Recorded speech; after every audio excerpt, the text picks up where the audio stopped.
Well, this morning, Cape Coral police need your help finding a missing endangered woman. 43-year-old Diane Ruiz was last seen yesterday on Northeast 3rd Terrace. She has a tattoo of a dragon and a rose on her back. Crime scene tape surrounded this home in Cape Coral for more than 30 hours, where police found 35-year-old Christine Melton dead. The defendant's attitude toward these women was despicable. No regret, no remorse. And he replaced the name Christine's mother gave her at birth with the name bitch. I killed a bitch. As Diane Ruiz laid in that field, being scavenged by animals with bugs eating her face to the point where she's unrecognizable, this guy over here wants some French fries. And he's bragging about the fact that Diane Ruiz looks like spaghetti. Did you, Christine Melton and Diane Ruiz? No, absolutely not. Absolutely not.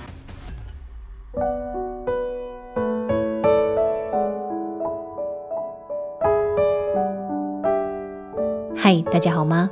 欢迎收听黑天鹅。最近死侍和金刚狼合体拍电影在网络上引起话题， Deadpool 这个关键字也让美国佛罗里达州一位犯人跟着受到大量的关注。与死侍同名的这位男子身着西装，梳着利落的油头坐在法庭里，他的嘴角两边刺着模仿小丑笑容的刺青，右脸颊上还绣着象征纳粹主义的万字。大部分时间他的头都微微上扬，漆黑的眼珠、高挺的鼻子搭配漠然的神情，让他在法庭肃静的气氛里显得格外突出。2024年6月，他因被控谋害2名女性和殴打前女友，在佛州里县法庭接受审判。15天后，陪审团不仅判他有罪，更建议法官将他处以死刑。尽管这意味着他的犯行情节严重到陪审团认为有把他彻底与社会隔绝的必要，上万名网友却持相反意见。他们为这名犯人创建粉丝页，还在网络上发起连署，狂写信给法官替他求情。这到底是怎么一回事？这个男人又是做了什么，让民众的意见有这么大的分歧呢？让我们从2019年的10月说起。2019年10月6号礼拜天晚间10点多，35岁的 Christine Melton 和好友 Stephanie 一起抵达了一间位在迈尔斯堡的夜店。这间夜店有着很特别的名字，叫佛陀。它最吸睛的招牌就是门前那一尊大大的金色弥勒佛像。虽然佛陀夜店的酒水是众所皆知的贵，但它显眼的位置和独特的现场音乐表演依然虏获众人的心。当地居民喜欢来这里喝酒、放松、享受音乐。Christine 和好友当然也是其中之一。他俩今晚选择不驾车，搭着 Uber 过来，就是想要毫无顾忌地喝个几杯。午夜时分，两个女生在舞池跳完舞，正准备前往2楼的吧台再点杯酒喝。突然间，一名男子将他俩拦住，开始做起了自我介绍。他说他叫 JR， 旁边的朋友叫 Jason， 如果不介意的话，看要不要一起聊个天，认识一下。25岁的 JR 身高接近200公分，体格健壮，笑起来还有2个酒窝。他阳光又风趣，两个女生对他的第一印象都很好。当时单身的 Christine 很乐意认识新朋友，因此他们2男2女很快就决定一起行动。微暗的灯光搭配音乐和酒精，很适合我们来复习一下现在有几个人物，还有他们是谁。左边金发的女生是 Christine， 旁边是她从高中时期就好到现在的好友 Stephanie。他们2人目前在同一个餐厅担任服务员，几乎每天都会见到面。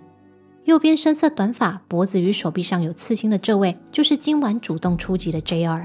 旁边留着络腮胡的，则是他的友人 Jason。我们回到故事里，已经喝得微醺的4人聊得很愉快。不过 JR 跟 Christine 是特别热络，他们时不时耳语，时不时肢体碰触，大家都看得出来他们2人互有好感。时间来到凌晨2点，夜店要关门了。还意犹未尽的4人组讨论了一下，决定要到别的地方续团。这个时候 JR 走向一台黑色的道奇，并从口袋里掏出钥匙丢给 Jason， 示意让他开车，而2个女生也自然地跟着坐上去。经过几个左转右转，他们一行人抵达了 Jason 的住处。当时坐在客厅打盹的妈妈看到儿子又带了陌生人回来，是非常的不高兴，而 Jason 也很识相，他把大家都带到自己的房间，尽量不要惹妈妈生气。不过一进房门， Christine 和 JR 2人就情不自禁地亲起来了。在他俩宽衣解带的同时，尴尬的要命的 Stephanie 和 Jason 赶紧溜到后院去，避免自己成了观众。清晨4点多，由于家人抗议他们实在太吵 ，Jason 便提议散会。于是2个女生一前一后坐上 JR 的车准备离开。此时奇怪的事情发生了，女生们发现握着方向盘的 JR 似乎跟他的车不太熟，因为无论他怎么拨弄，车子都没办法前进跟后退。而 JR 也没有放弃，他油门踩了又放，放了又踩，但这台道奇地狱猫就只是在原地怒吼，引擎发出的阵阵轰隆声响彻街头，整条路的人都快被吵死。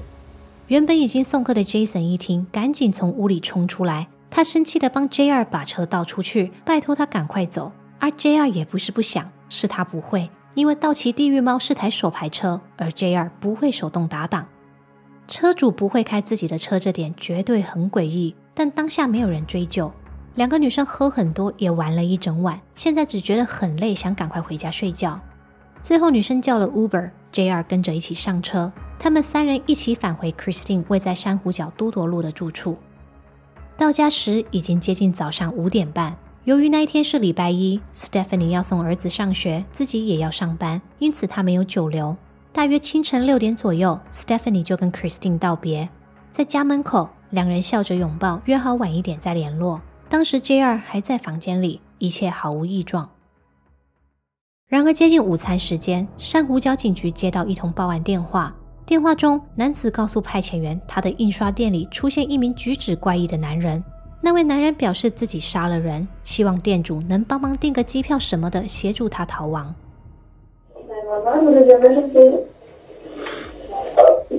have a very unstable man that's, I guess, wanted at my office, Hancock Bridge Parkway. He's got tattoos, he's short-lived, he's killed some people, and he just hurt a girl. What is the phone number you're calling from? 239. Okay, tell me exactly what happened. The gentleman's name is Wade something. I have no idea. I went back to my office and he was there. He was just a cordial friend of a friend associate. He just did something bad, I guess. He was running from somebody, but I need to get him out of my place. And he's saying he killed somebody and has a stolen car there. It's very odd. Very, very odd. 报案人说，这名身上有刺青、只穿着一条裤子的男人叫 Wade， 是他朋友的朋友的朋友。由于只见过几次面而已，他连对方姓什么都不清楚。一开始他听到 Wade 说自己杀人偷车，以为只是开玩笑而已，但后来仔细一看，看到 Wade 身上真的有血迹，他才惊觉不对，立刻找借口离开现场，拨打911报案。警方抵达时 ，Wade 已经不见踪影，不过他开的车还停在店门口。警员查了下车牌，发现这台黑色尼桑轿车的车主叫 Christine Melton。警员当下试着联络他，但是他的手机无人接听。更令人担忧的是，警员透过车窗看到副驾驶座的车门边有血迹，车子外部的前端也有撞击的凹痕。由于怀疑 Christine 有生命危险，一批警员开始联系他的亲友，另一批人马则出发前往他的住处。也就是在此时，好友 Stephanie 接到警察打来的电话，他立刻把昨晚到今早的行踪都向警察交代了一遍。他提到他离开 Christine 家的时候 ，JR 这个男生还跟 Christine 在一起。他也说，从今天清晨6点多到现在 ，Christine 都没有回复他的讯息。这下可奇怪了，既然好友表示 Christine 最后是跟 JR 一起在家，那这个叫 Wade 的男人是谁 ？Christine 的车又怎么会在他的手上？带着这些疑问，警员们来到了 Christine 的住处，在敲门呼喊得不到回应后，他们决定破门而入。进屋后的第一眼，警员并未察觉任何异样。然而当他们继续往厨房的方向走去，他们便注意到左边通往卧室的地板上堆着一大坨像是布料的东西。人员接着再走近一看，赫然发现它不是布料，而是一个遭到衣物和被单捆绑成麻花的人形。此时好友 Stephanie 跟其他亲属也赶抵 Christine 的住处，但房子周边围起的封锁线让他们无法继续前进。他们一伙人着急地询问警员 Christine 是否平安，但遗憾的是，警员没能给出他们想要听的答案。透过遗体腿部的刺青，现场人员确认了受害者就是35岁的 Christine Melton。她的脸部遭到殴打，颈部有明显的淤伤，手上的美甲掉的掉，断的断。警方推估她生前曾受到猛烈的攻击，她也拼了全力反抗过。根据好友 Stephanie 的证词 ，Christine 生前是跟一个叫 JR 的男人在一起，不过 JR 姓什么、电话几号，他不晓得。现在警方唯一掌握的资讯是这个 JR 很高大，脖子和手臂有刺青，但单靠外貌特征要找到人实在是很困难。然而就在几个小时后，案件的侦办有了惊人的突破。晚间大约10点半，珊瑚礁警局接获一通线报，报案人是一个爸爸，他说他的儿子向他坦诚自己犯下了2起凶杀案，然后现在儿子正躲在一处民宅，等他帮忙叫 Uber 逃亡。他说他挣扎了很久，但他实在没有办法昧着良心包庇儿子的行为，因此他把地址交给警方，希望警察能去那里将儿子逮捕。警察获报后立刻出动到画面中这栋房子，在经过一番沟通和劝说后，他们成功将屋内的人逮捕。犯人的名字叫 Wade Wilson， 现年25岁，2个多月前他因为暴力伤害罪名入狱，现在正在假释中。说到这里，凌乱的点已经渐渐连成一线。后续 Christine 的好友在一排犯人的照片里指认出 Wade， 说他就是昨晚前来搭讪的阳光男孩 JR。 那一刻一切都说得通了，原来最后跟 Christine 在一起的人，那个开走他车子的人，那个出现在印刷店后来又跟爸爸说自己犯下命案的人，一直都是同一个。从头到尾 JR 就只是个假身份，是 Wade 用来掩人耳目的手段。可现在麻烦的是，一道谜题解开了，其他3道又跟着冒出来。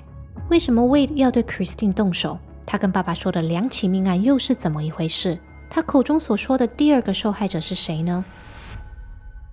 A painful night for Southwest Florida family. Their loved one is missing. It's just sitting back here and just waiting. It's killing us. It really is killing us. Brandon Cuellar and his family are still reeling from the sudden disappearance of his mother, Diane Ruiz. He says it normally takes her about 15 minutes to walk from their home to her job at the Moose Lodge. But about an hour after she left for work, he got word she was missing. Around 10:40, letting me know that my mother never showed up to work. 2019年10月7号，43岁的调酒师 Diane Ruiz 在走路去上班的途中突然人间蒸发，她的包包掉在路边，后来被一位好心人捡起来送去附近的小学当作失物招领。当时大约早上10点半，该所学校的校警根据皮夹里的证件找上 Diane 的同事和家属，他们才知道 Diane 失踪了。当天下午4点， Diane 的家属正式向警方报案。从那之后，警察和社区的居民就一直在找她。遗憾的是，3天后，警方在距离 Diane 住家约800公尺的一处空地上发现了 Diane 的遗体。她面部凹陷，腹部肿胀，整个身体布满淤伤和挫伤。由于 Diane 的脸部严重腐败，监视人员最后是用牙科记录和她背部的刺青才辨识出她的身份。Diane 详细是如何遇害的，我们稍后再说。现在我们先来快速解释一下警方是如何把这起事件跟 Wade 连接在一起。原因主要有3。第一， Diane 的伤势跟第1位受害者 Christine 有很多的共同点。验尸官表示，2人的颈部骨头都有骨折，这代表他们的脖子都曾遭受巨大的压迫。第二，监视人员在 Christine 的黑色尼桑轿车上找到 Diane 的手机，而且车门边的血迹也与 Diane 的 DNA 吻合。第三， Diane 失踪的时间点在10月7号上午，而道路监视器在该时段确实有拍到一辆黑色的尼桑轿车在那附近出没。It's chilling to look at this exclusive surveillance footage recorded just 2 streets over. In this video, you see a black Nissan Versa. Now, the timestamp shows 9:59 a.m. The same morning Ruiz went missing, and the same day police found Christine Melton dead in her home. Now, 除了上述3点，还有一个最关键的证据是 Wade 本人其实也在 Diane 遗体寻获当天，在监狱里向警探坦诚了罪行。内容大意是这样的。他说10月7号那天早上，他在离开第1位受害者的住处后，先去见了女友，但是女友跟他不欢而散，他只好驾车离开。结果开着开着，他就注意到马路边有个在独自行走的女生，于是他假借要问路，上前拦住对方，接着再以要送对方一程为由，把对方骗上车。等车子一起步，他就伸手过去掐住对方的脖子。他说他掐了好一阵子，本来以为对方已经往生，结果在他把对方拖下车准备弃尸的时候，他才发现对方竟然还在呼吸。他说那一刻他回到驾驶座，猛力踩下油门，直接往对方的身体撞过去。这段自白音档音质很糟，没办法播给大家听，但我有另外找到 Wade 在自白隔天，也就是10月11号他跟爸爸对话的电话录音档，我们一起来听一下。Did they come talk to you last night? They did, and apparently they had already got the body at like 1 o'clock. They just wanted to come talk to me so they could, so I would admit to it. Yeah, they didn't announce it, I guess, until, 6 o'clock or whatever, but they still haven't come out and identified her. Oh, really? They haven't? They said that they couldn't identify her. They needed the medical examiner to do it. You're kidding me. Holy Nope. Yeah. Was it that bad, son? It was that bad, Dad. I mean, I ran over her with a fucking car 100 times, Listen, I know the calls are recorded and all that, but it's really bothering me. Like, why to that extreme? You know what I'm saying? Like, what happened to make it to that extreme, son? I don't know. What are you angry with, dude? What are you angry about? You know what I'm saying? What are you fucking angry about? Especially with women. Like, what are you angry at women for? I don't know. I'm not sure, man. I don't know either, dude. It bothers me. I need to figure it out. I do. You do need to figure it out. I know. But, I just don't. Did you stab that first girl?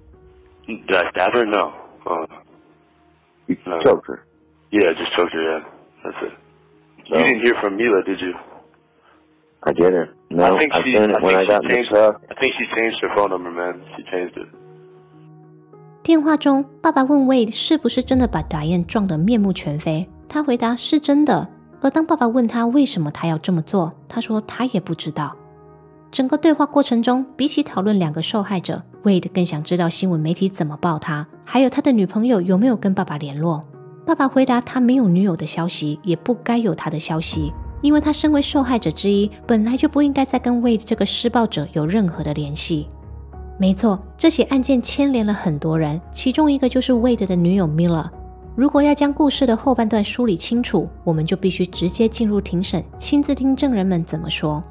在接下来的影片里，我会以法庭画面作为辅助，将 Wade 的犯罪细节完整拼凑起来。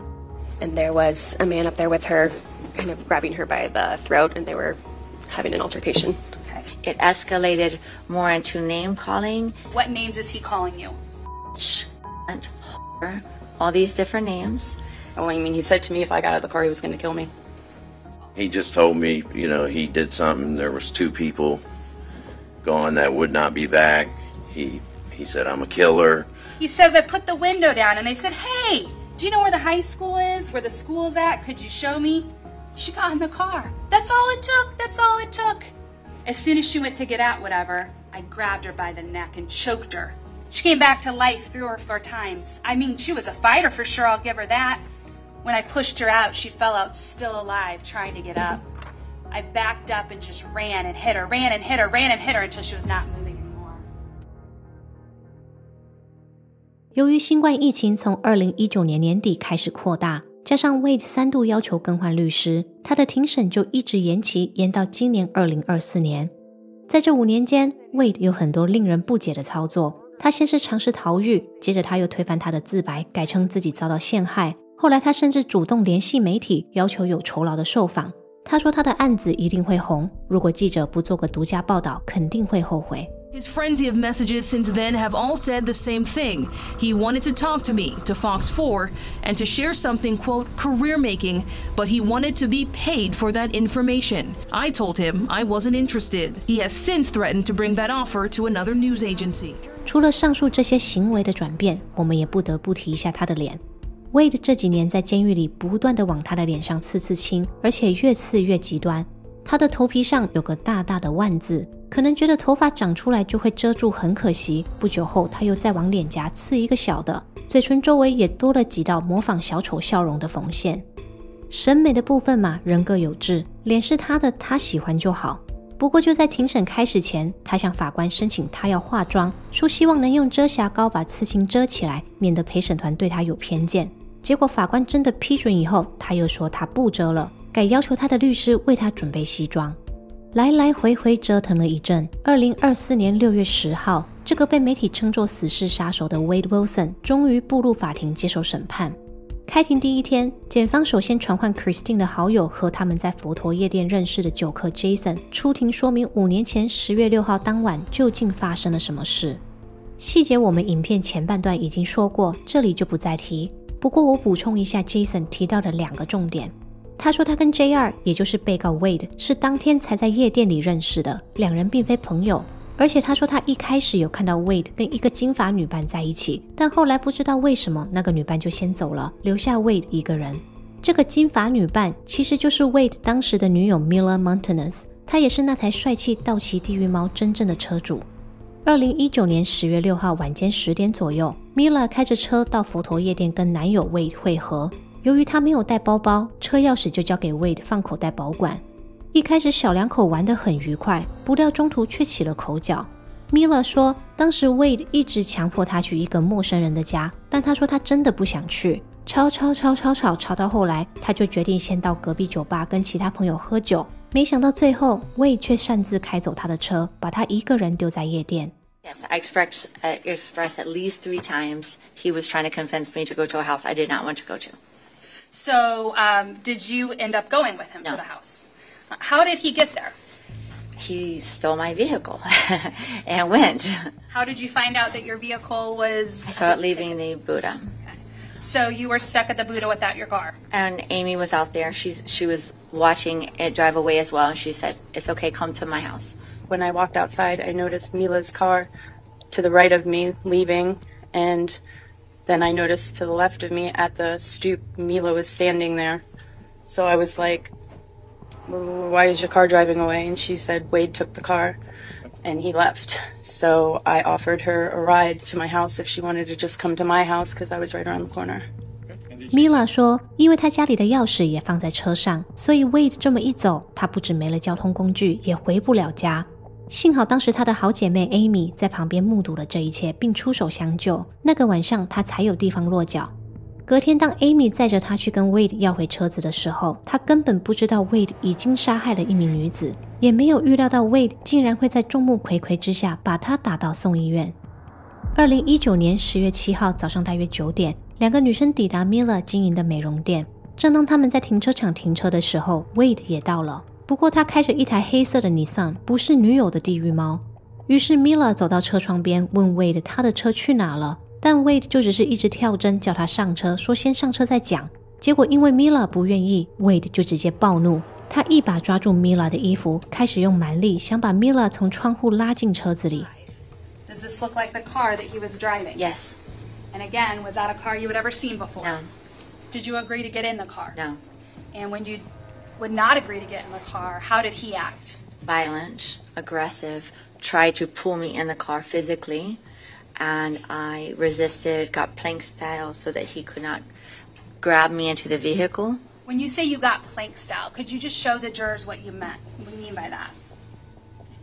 And I was being pulled into the car by my dress. Okay, so for the record, you just stood up and put your hands straight above your head. Yes, so that I was not being able to be budged into the vehicle.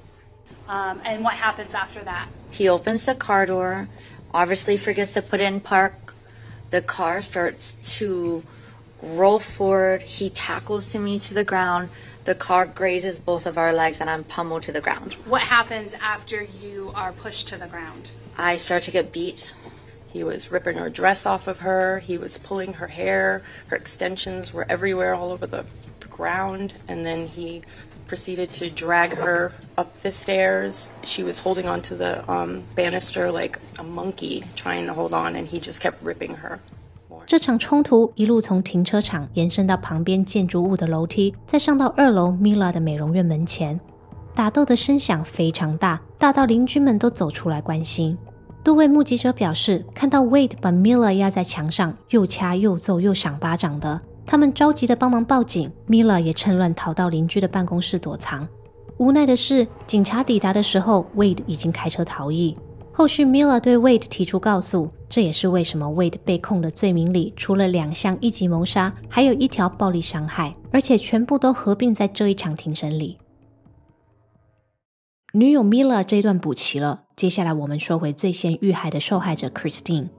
庭审第2天 Wade 的爸爸坐上证人席，他说案发当天儿子总共打了3通电话给他，并在电话里亲口坦诚他趁 Christine 睡着的时候用手将女方掐毙。接着他在房子里待了一下，本来是打算把 Christine 再出去丢掉的，但等他用被单和衣物绑好遗体后，才发现 Christine 已经变得很僵硬。他不仅抬不动，车子的后车厢也塞不下，因此他决定放弃，先出门找女友求和。He just said he met a girl at a bar. They went back to her house, hung out for a little bit, and then she fell asleep. What did he say happened after she fell asleep? He said he got on top of her and choked her. Did he refer to her in a derogatory term? He said, I choked that bitch. Did he say why he was unable to put her in her trunk? He said that he felt like rigor mortis had started to set in. So what did he tell you he did when he couldn't get her body into her own trunk? He left her there and took her car. 再来是 Wade 在路上随便看到的 Diane， 他说他先把对方骗上车，然后用手掐，再用车撞，来来回回倒车前进共20多次，直到 Diane 看起来像一滩意大利肉酱面。What did he say happened once she got in the car with him? He said he reached over and choked her. And did he tell you that he choked her while he was driving? Yes, ma'am.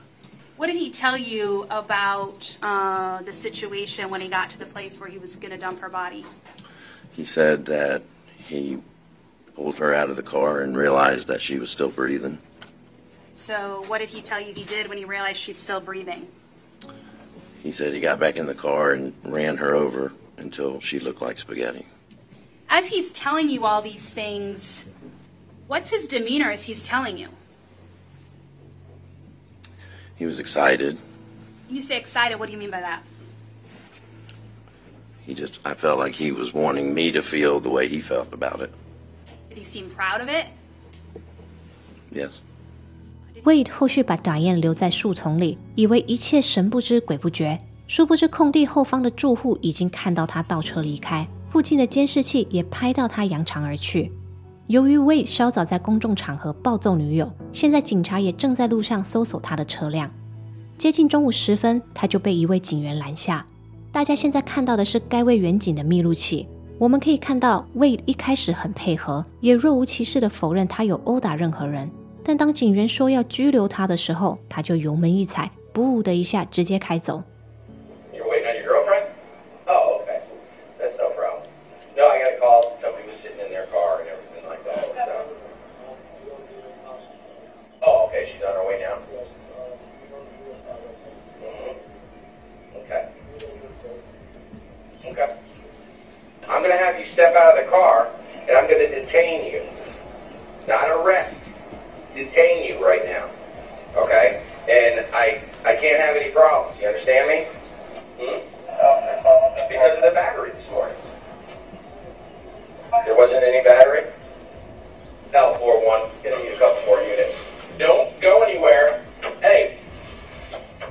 后来他去了哪里，我们已经知道了。他跑去朋友的朋友的朋友的印刷店那儿，请店主帮忙他逃逸。失败以后，他就匆匆忙忙闯入附近一栋民宅，在里面一边喝酒一边给爸爸打电话，希望爸爸可以帮他收拾残局。Wade 在该民宅躲了大概12个小时，最后爸爸大义灭亲，把他供出去，并在警察到场后于电话中劝他投降。那天晚上 Wade 被捕时，身上还穿着民宅屋主的衣服。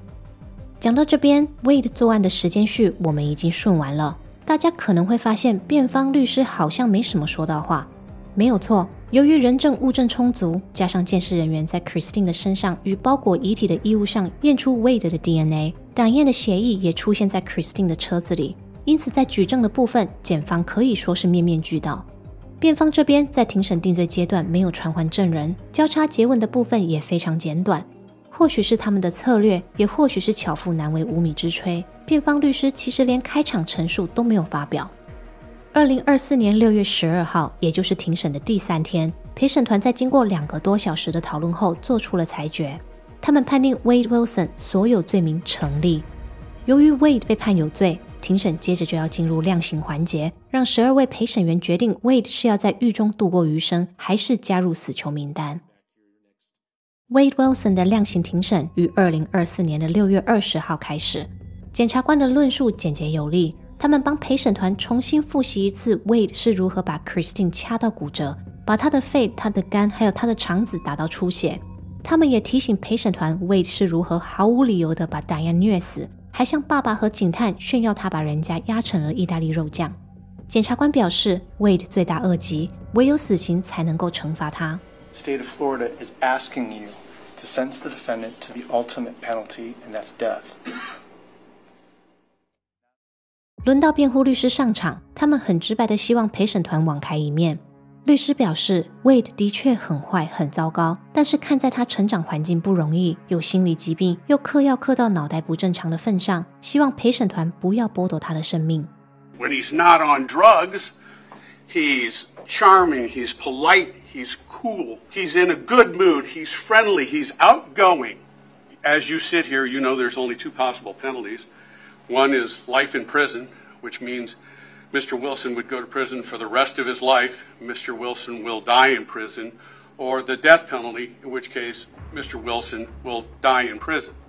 What makes this particular offense worthy of even your consideration of the death penalty?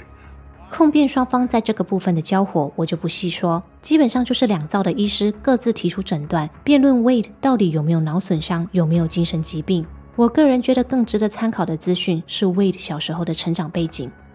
Wade 的生父 Steven Testaseca 在作证时表示， Wade 出生时他才15岁左右，当时他的女朋友也就是 Wade 的生母还要再小他1岁。由于知道自己还没有能力做父母，他们决定将 Wade 送养。后来是一对他们在教会认识的夫妇领养了当时还是宝宝的 Wade。养父母本身有2个女儿，所以 Wade 是他们的宝贝小儿子，是2个姐姐眼中活泼又爱运动的小弟。养父母和姐姐们说 Wade 是个很阳光积极的孩子，一开始跟他们处得非常好，但他在进入青春期后就大走样，开始四处犯事，使用违禁药品。在 Wade 13岁那年，养父母曾经在他的房间发现毒品，并依佛州的心理健康法将他强制送医，只是隔天他就出院了，情况毫无改善。Wade 20岁的时候又一次用药过量，不过也是一样，出院后又是一尾毒龙。养父母表示，他们一直有在想办法帮 Wade， 软的硬的都试过，但 Wade 始终不配合。从 Wade 16岁到案发前这9年间，他因为窃盗、侵犯、擅闯私人土地以及诈骗等等罪名被逮捕超过20次。不止养父母头痛，生父也叹气。他说 Wade 在18岁那年跟他相认，起初他俩关系不错，但后来他察觉 Wade 都是在有求于他的时候才会主动联系，而且大部分的时候都是跟他要钱。 Did you have phone calls often? Yes, ma'am. And did you have occasions where you would see each other? No. I went up and visited him one time in Tallahassee. Okay. Now, did he often ask you for money? Yes, ma'am. Did your relationship turn into a situation where he was just asking for your help? Yes, ma'am. How often had you spoken with him before? It was sporadic. One month it may be every other day, and I may not hear from him till he needs me again. 6 months, 2 months, whatever. 颠簸的家庭背景、寻找认同的青春期，加上万恶的违禁药物，这3个因子交互作用，是否就是让 Wade 堕落的原因？说实在，连 Wade 自己都说不知道。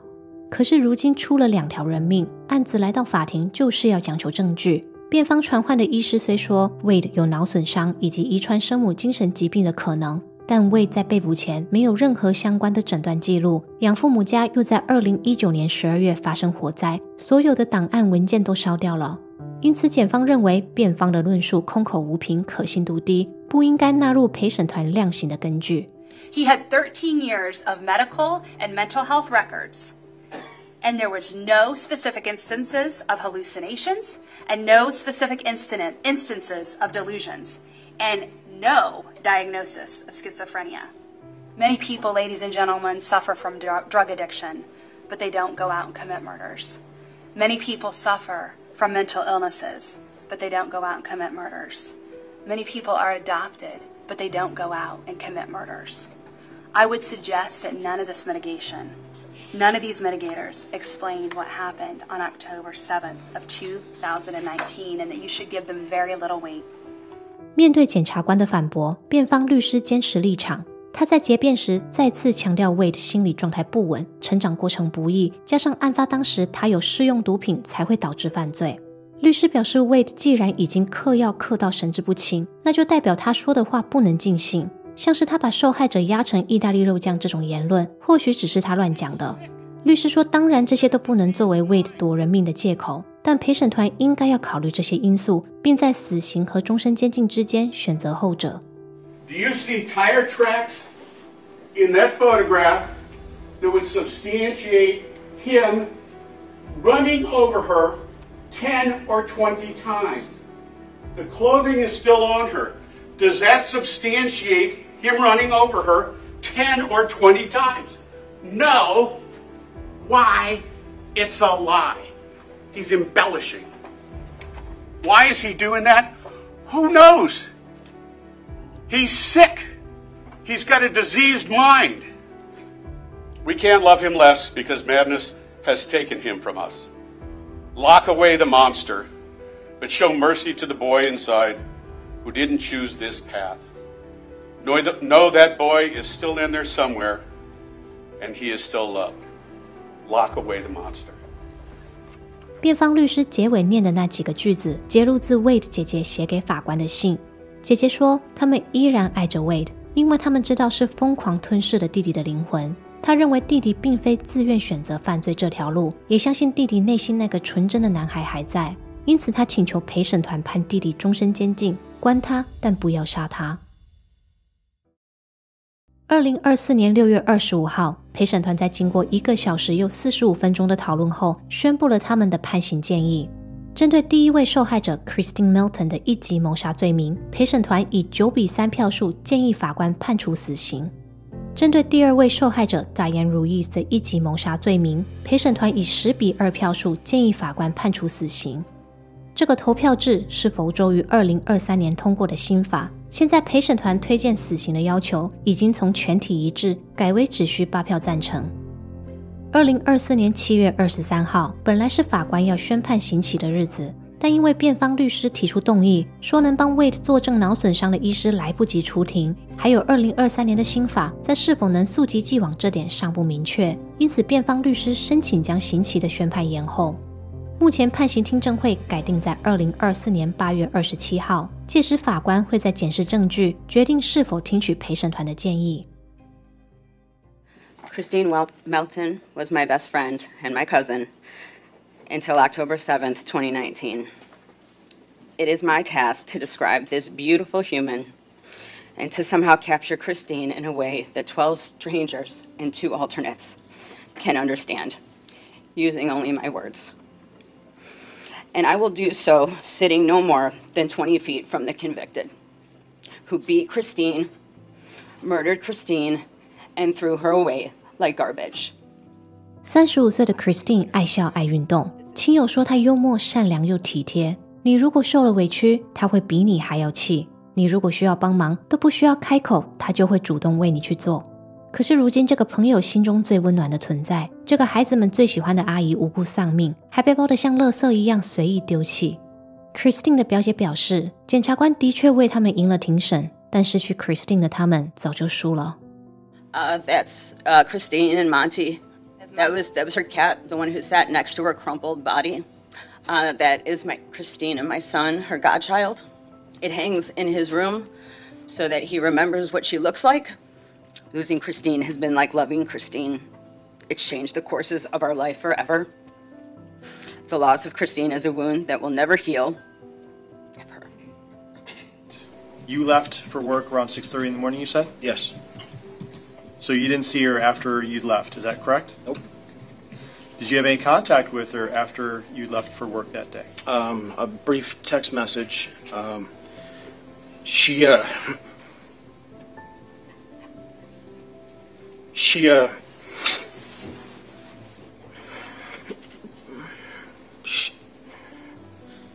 didn't think I gave her a kiss goodbye. Had you? Of course. 43岁的 Diane Ruiz 有3个小孩，案发当时她已经和未婚夫订婚。他们一家人虽不富裕，但 Diane 非常认真工作，总是尽全力给孩子们最好的。在俱乐部当调酒师的5年来，她没有缺勤任何一次。孩子们所有的重要场合，她也从不错过。她安分守己，只想跟她爱的人好好生活。但就因为那一天走路去上班，她就被无情蹂躏致死。Diane 的2儿子说，由于爸爸已经不幸去世，妈妈就是他仅有的一切。可是现在，他再也没能跟妈妈分享他的成就。他望向人群的时候，也再也看不到那一双支持他的眼睛。During college, I was sent to the ER for the first time. I got into my first car accident, and the only person I wanted to call was my mom. or how she went missing. I trusted my gut so much. Everything told me that she was coming home, and I haven't been able to trust her again. Or how on my 15th birthday I almost killed myself because I couldn't bear the idea without turning 15 without my mom. I lived 5 years without her, and not a single day has gone by where I haven't been able to not think about her. My mother only had love in her heart, only wanted the best for me, and nothing that happened to her was ever deserved, and she just wanted to live a normal life.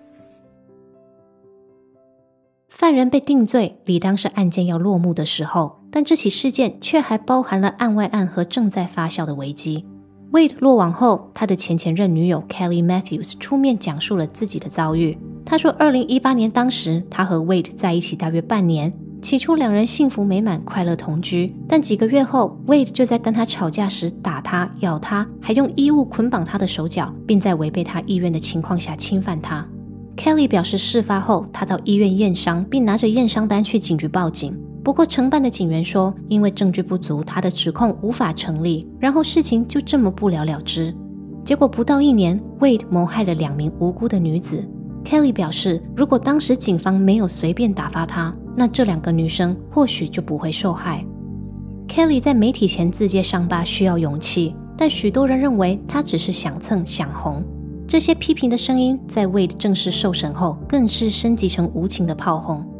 在陪审团建议法官判 Wade 死刑那天，法庭转播画面也被放上网，而 Wade 聆听着宣判不动声色的样子，瞬间虏获上千网民的心。抖音上大量的网友讨论着 Wade 出庭时的英姿，无论是他的脸、他的身形、他的刺青还是他的声音，都把这些人迷得神魂颠倒。短短2个月， Wade 在抖音上的粉丝团就从数千成长到数万人，这些粉丝们甚至称自己是 Wade 的抖音老婆，主动帮 Wade 发起募资、发起联署，不断写信给法官，请法官高抬贵手。想当然，在这种情况下，出面指控 Wade 暴行的 Kelly 也成为粉丝大军攻击霸凌的对象。爱慕罪犯这事并不少见，个人的自由我们也无权干涉。但当看到集资平台上贴着价目表，像是捐1到50美元可以参加抽奖跟 Wade 讲电话，或捐1000美元以上不止保底讲电话，还可以获得一件 Wade 出庭时穿的衣物哦，这种宣传就让人不禁怀疑自己是看了什么。撇开道德的层面不说，这种无法确认来源的募资很有机会是诈骗，捐款者可能一不小心就成为有心人士利用的对象。最后，我们来说说几个受害者和家属的现况。Wade 的前女友 Mila 现在依然住在佛州迈尔斯堡。根据她的脸书，她已经在2021年结婚，美容院的生意也十分不错。Diane 的未婚夫 Scott Hannon 同样也于2021年结婚。虽然这5年来他渐渐走出悲伤，建立了新的家庭，但他的脸书上依然放着他跟 Diane 的合照。今年6月出庭提到 Diane 的时候，他也依然忍不住哽咽。Diane 的大儿子 Brandon 目前已经搬到华盛顿特区展开新的生活，但他在6月的法庭上表示，妈妈的遇害带给他非常大的创伤。对于陪审团的宣判，他在脸书发文放了好多100分的表情符号表示赞同。受害者和家属们或许会希望 Wade 被处决，但根据网络上最近陆陆续续公布的监狱通话录音， Wade 亲口说了他不介意被判死。他说对他而言，失去自由的活着远比死亡更加痛苦。因此我想，即使法官最后选择判 Wade 终身监禁，倒也不是一件坏事。本案的刑期宣判出来以后，我会在这支影片置顶一则留言，并发文在社群让大家知道。还是一样，想提醒各位，防人之心不可无。认识新朋友很好，但要尽量避免太快跟陌生人在密闭空间独处。那么这期节目到这边就结束了。如果你有什么想法，也欢迎在频道的下方留言，跟大家一起讨论。我们下期节目见，拜拜。